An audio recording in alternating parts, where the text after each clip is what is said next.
Yes, now we're here at Web Summit again. Unfortunately, the nice sunny weather from yesterday left, but I found Gherardo Carullo, who is the founder or the co-founder of the company called Enoron. It reminded me of Enron, and there is something that is about this name that we are going to... But we are in a very different market. Exactly. So I think the best is that you just introduce yourself. Sure.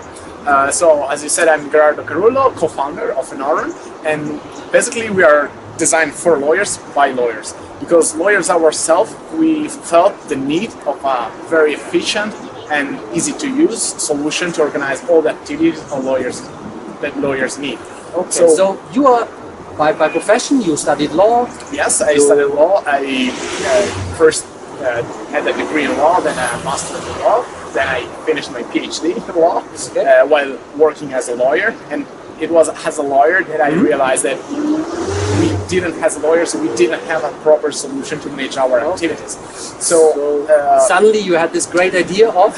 Yeah, well, I developed this idea. Yeah. So I started basically with deadlines, and I told myself, I want to do this by myself. I want to code this and see if I'm able to do this. Okay. And so I coded myself. I taught myself how to code very basic things, nothing fancy. But then I saw that I was quite good at it. Then I developed the whole web app that we have now at Enoron.com. And then I realized that there was demand for this, even if we didn't really promote the web app. There were lawyers that were subscribing, few of course, but we see some traction even without any advertising. So we figured that we should have expanded our offering to platforms that are more common amongst users of our kinds of lawyers. So we expanded to the Windows Store, because of course Windows is a very important OS for lawyers. And so we went to probably a more interesting system in the future. Yes, could be with Windows 10. It's very actually. I must say that with Windows 10 we have seen a lot more downloads. Okay, that's very interesting. Yes, this is confirming one of our theses. Yeah, without marketing or advertising still. So we are on the store, and lawyers just find ourselves and kind of like it, because they have given us 4.5 out of 5 stars on average, and this in multiple countries. So that's already a lot of information, but let's try to get it structured. So you started yourself as a lawyer because you felt there's a need of a organized process of all the legal work you have to do. So at the moment, you are a sole founder, or you have co-founders? How big is the team? We have a team of 5. I'm a co-founder. You have a team of 5? We have 2 developers working for us. One for the Windows platform and one for the iOS, Android platforms. Then we have, I still take care of the web app. And then we have some designers and translators that we use, because of course we offer in multiple languages. You already have an investor? We have invested ourselves in this project because we believed a lot that we wanted to provide this product, and we believed a lot that it was needed, and we wanted to show to potential investors how much this was needed. So we are now seeking investors more. You have a kind of seed investment by families and friends, and now you're looking to raise a round sooner or later. So that we come to. We already got an impression, but we come to the app, or I think it's a platform that's using that app, and they reintegrate. We have an ecosystem of apps actually that connect all to the cloud, our cloud. So essentially, you have your account as a user. You save all your deadlines, matters, clients, accounting, timesheet, much more. And then everything syncs with the cloud if you want. If you want to use it just offline because you don't feel secure with the cloud, you can. But if you want to have the full experience, you can sync your account with the cloud. So basically, you are a SaaS service for lawyers, and you're helping them to organize what kind of processes around the daily work. First of all, deadlines. That's why it's deadlines. That's of course important for the court and things. Yes, you can't miss deadlines. Then matters, and matters are a way in which we organize the cases for each client. So you have your clients. Each client has many cases that you follow for him. So we divide those in matters, And with matters, you can organize other things as well. So deadlines, first of all, then the activities that you have done, which can be deadlines, but also like a call meeting, whatever you have done. And then, of course, you set a price for that activity. So that translates to accounting. So we manage accounting at a matter level. So for each matter, you can track what you have asked of your client, if he has paid you, so he still has to pay you. And then we have the timesheet.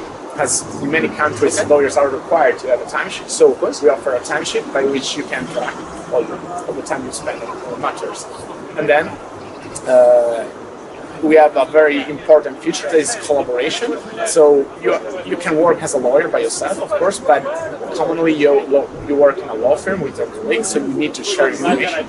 So by default, everything is private, you only see it. But if you want, you can create a network of lawyers, of the law firm or external lawyers, whoever you choose. You invite them to your network, you give them the password to see the network, and then you can share information with them, but by retaining control on your data, so you can limit the editing permissions. So you have an access system running there. It is encrypted, I guess? Of course it is, because we are dealing with lawyers, so we want to make sure that data is secure.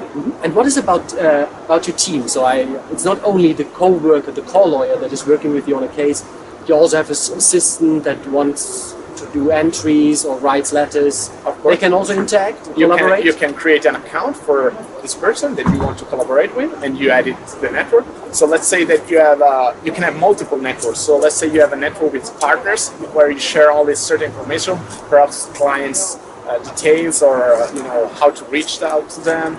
And then you have information that you want to share with maybe the accountants. So you share the matter, but so a quite developed SaaS solution for all the workflow of a lawyer, with a lot of functionality. Then you also have the opportunity to work offline with the app and connecting, and you're basically managing all the major tasks. What are your biggest problem at the moment? We want to expand our user base because we have seen a huge demand from multiple countries. And when you work with multiple countries, of course, you have a challenging problem to solve, that is market in all countries in a proper way. So we are focusing on 5 key areas, and we want to bring our product, which is North Central. You mean 5 countries you're focusing on? No, 5 key areas, which is North Central American, which we have seen a very good response, and Europe and India, in which we have seen a very good response. So we are focusing on this, and to expand our user base and to expand our premium offerings. So, what is your price target for me as a lawyer if I want to start with you? We want to be affordable, first of all, because there are many solutions out there that are inefficient and outdated, but mostly expensive. So we want to be, lawyers ourselves, we want to help lawyers, first of all. So we offer our basic offer. We have our basic product as free, so you don't pay anything. So there's a freemium version? Exactly. And on top of that, we add premium features that help you automatize many tasks, many activities that you routinely have to take care of. And what is the price tag you start with the premium features? We are looking at an average price around $5 per month to get the basic things, and then more complex up to, depends a lot on the size of the law firm, of course, but up to $25 per month. But of course, we would have tailored solution for larger and larger. So you do a segmentation based on how many users and and other parameters. Okay, I mean, you are actually an Italian founder. Yes. But you based the company in UK. Yes. So the first question, of course, is then why did you base it in UK? As an Italian. As I mentioned it, I did my master's at King's College of London, so I had some connections, and it makes sense to. It just came natural, start, and it was not like a decision. I move out. Okay. And secondly, I mean, I think one of the questions a lot of people have is that law is even in the United Europe. But each country has specific rules, especially when it comes to procedures of court. Yes. So how are you dealing with this issue? Is it something that is difficult for your business model? I mean, also then the language part? actually, it might be, but we have tried to address the needs of lawyers let's say, not UK lawyers, not French lawyers. So, and we've seen, as I said, that we have active users in the United States as in Brazil. Okay. Two very different countries in terms of rules. And especially for the Brazil part, the answer to your question about the language, we don't have a Portuguese version of the app, which we'll soon have, of course. So you have an English version, an Italian version, a Spanish version, and a French version. But still, in Brazil, we have seen a lot of users. So there you're solving a pain, and people hopefully, yes, we did that just for that. Okay. May I ask how huge is the user base at the moment? We have a small user base, but we are seeing increments every day actually, and we're still in a phase when we don't promote our app. So it's just on the store, and we don't even work. Until today, we haven't worked to really promote it in the stores, and still we see at least 2 or 3 downloads each day that they always lead to the creation of a new account. So basically, customer acquisition costs are no problem with you, but the next step will be scaling up and maybe increasing the activities in that area a bit. Yes, for sure. So on that, to increase the adoption rate, we will surely need to invest more, so it will become a cost for us. Yes. Okay, perfect. What is the next big objective you want to reach? So looking ahead in 1 year, if you want to become the to-go platform in the law field. That's our ultimate goal. And in the meanwhile, we want just really help lawyers to get through the day and through their work. Okay. Well, so we have now the interesting SaaS company. It's solving a real problem for lawyers. And Gherardo, thank you very much for this interview. Have a great day. Have a great website. Okay, thanks. Bye-bye.